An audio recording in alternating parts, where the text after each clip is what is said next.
बच्चों, आज हम नए पाठ की शुरुआत करने वाले हैं जिसका नाम है पर्यावरणीय व्यवस्थापन, जो कि हमारी किताब जो है 10वीं की उसमें पाठ 4 है, जिसके अंतर्गत हम सबसे पहले परिसंस्था के बारे में पढ़ेंगे। परिसंस्था का पुनरावलोकन, इसके बारे में आपने कक्षा 9वीं में भी पढ़ा है।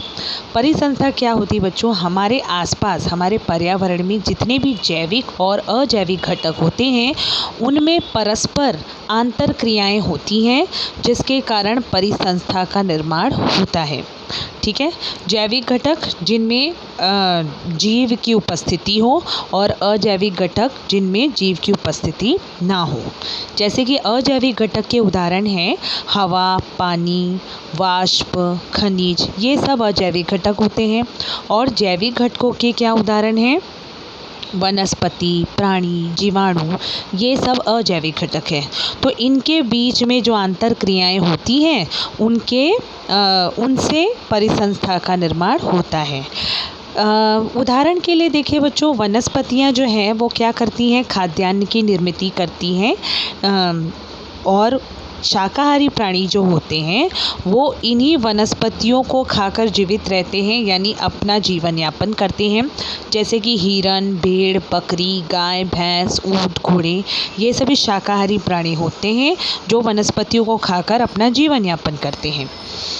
इन शाकाहारी प्राणियों की संख्या पर नियंत्रण करने का काम कौन करता है? बाघ और सिंह जैसे खतरनाक प्राणी जो होते हैं वो इन शाकाहारी प्राणियों की संख्या को नियंत्रित रखते हैं।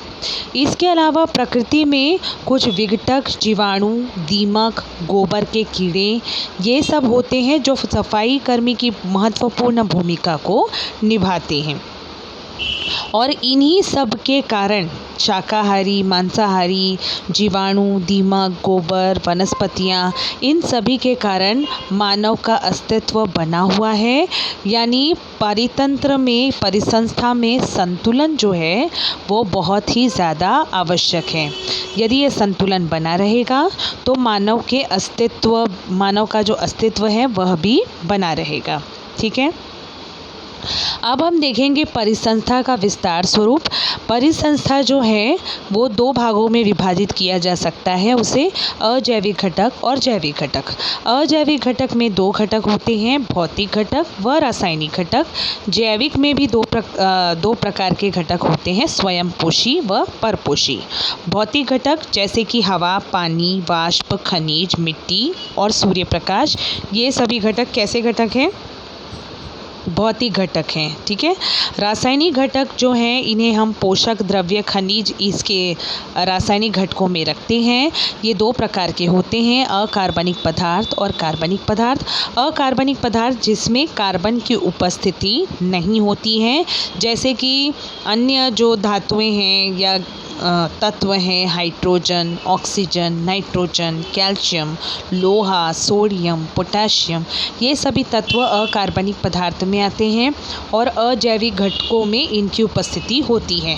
कार्बनिक पदार्थों के रूप में अजैविक घटकों में क्या क्या उपस्थित होता है? प्रोटीन होता है, कार्बोहाइड्रेट होता है और स्निग्ध पदार्थ होता है।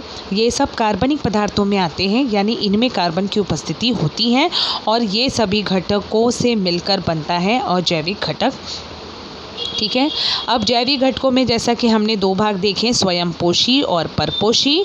तो स्वयंपोषी में कौन से जीव आते हैं बच्चों? वनस्पतियाँ आती हैं, क्योंकि वनस्पतियाँ ही स्वयंपोषी होती हैं। इन्हें हम उत्पादक भी कहते हैं क्योंकि ये खाद्यान्न उत्पादन का काम करती हैं। परपोषी में भी 2 प्रकार होते हैं, एक है भक्षक और दूसरा है विघटक। परपोषी में भी 2 भाग किए गए हैं, एक है भक्षक और दूसरा है विघटक। भक्षक क्या होते हैं? ये दूसरे, परपोषी का क्या अर्थ होता है?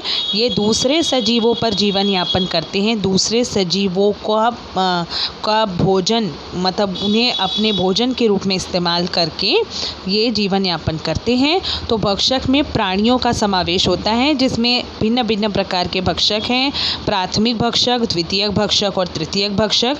विघटक के अंतर्गत किनका समावेश होता है? जीवाणुओं का समावेश होता है। ठीक है। तो इस तरह से हमारे आसपास की परिसंस्था जो है इन सभी घटकों से मिलकर बनती है।